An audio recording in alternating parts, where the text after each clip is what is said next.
For many children from hard places, school can be a minefield. The impact of their early trauma and the way their house is wired can trigger them to react differently than children who have had a more secure beginning. You gonna have a good day today? Yeah. All right. With children from a hard place, it's not enough to button their coat, kiss them goodbye, and send them off to face the unknown. Love you. School can be a battleground for even secure children. Without your help, the child from a hard place doesn't stand a chance. What a teacher may simply see as a quiet child may actually be a child in desperate need of help, but unable to express it. So the first important tool for school is to be an advocate for your child. The more helpful information you share with teachers and caregivers, the more you tip the odds that even in a crowded classroom, your child may get more of the kind of attention he or she needs. The school may be one of the most complex places in your child's day-to-day experiences. In the general population of children in the United States, for example, 1 out of 20 has some level of sensory processing disorder. Among children from hard places, it is probable that 18 out of 20 have some level of sensory processing disorder. For a child living in the basement of his or her house and struggling with sensory issues, the sights and sounds of a modern classroom can be overwhelming. The typical classroom is not prepared for our child. As you know, our children fall between the cracks. They are not impaired enough to get special services, but they're so impaired that many opportunities they fail. Our goal for caregivers and parents of children from hard places is that you become their advocate and their ally with the school.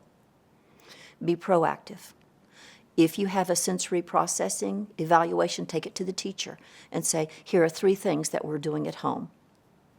3 things that you could do in the classroom. Many children end up in the principal's office for what is considered disruptive behavior. For a child with fragile neurochemistry who has problems with loud noises, bright blinking fluorescent lights, and harsh colors, classrooms can be a nightmare, triggering meltdowns that seem to make no sense. Studies have shown that many children do better with small lighting changes or when they're not confined to their chairs. Remember, movement helps calm our brains, but allowing a child to move around during class isn't the norm in most classrooms.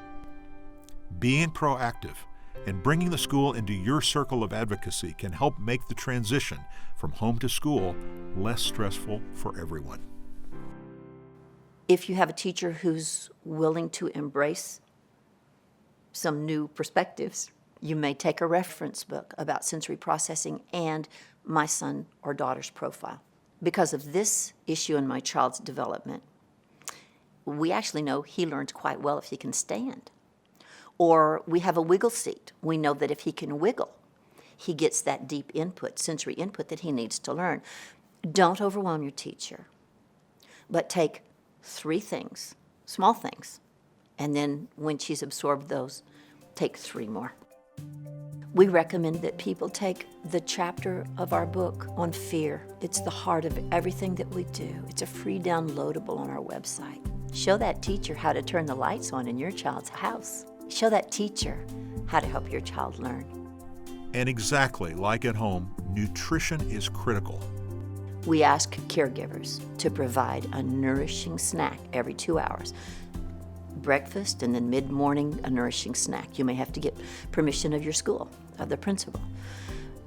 But if we can stabilize blood sugar, we can dramatically stabilize behavior. Yes, school can be a challenge.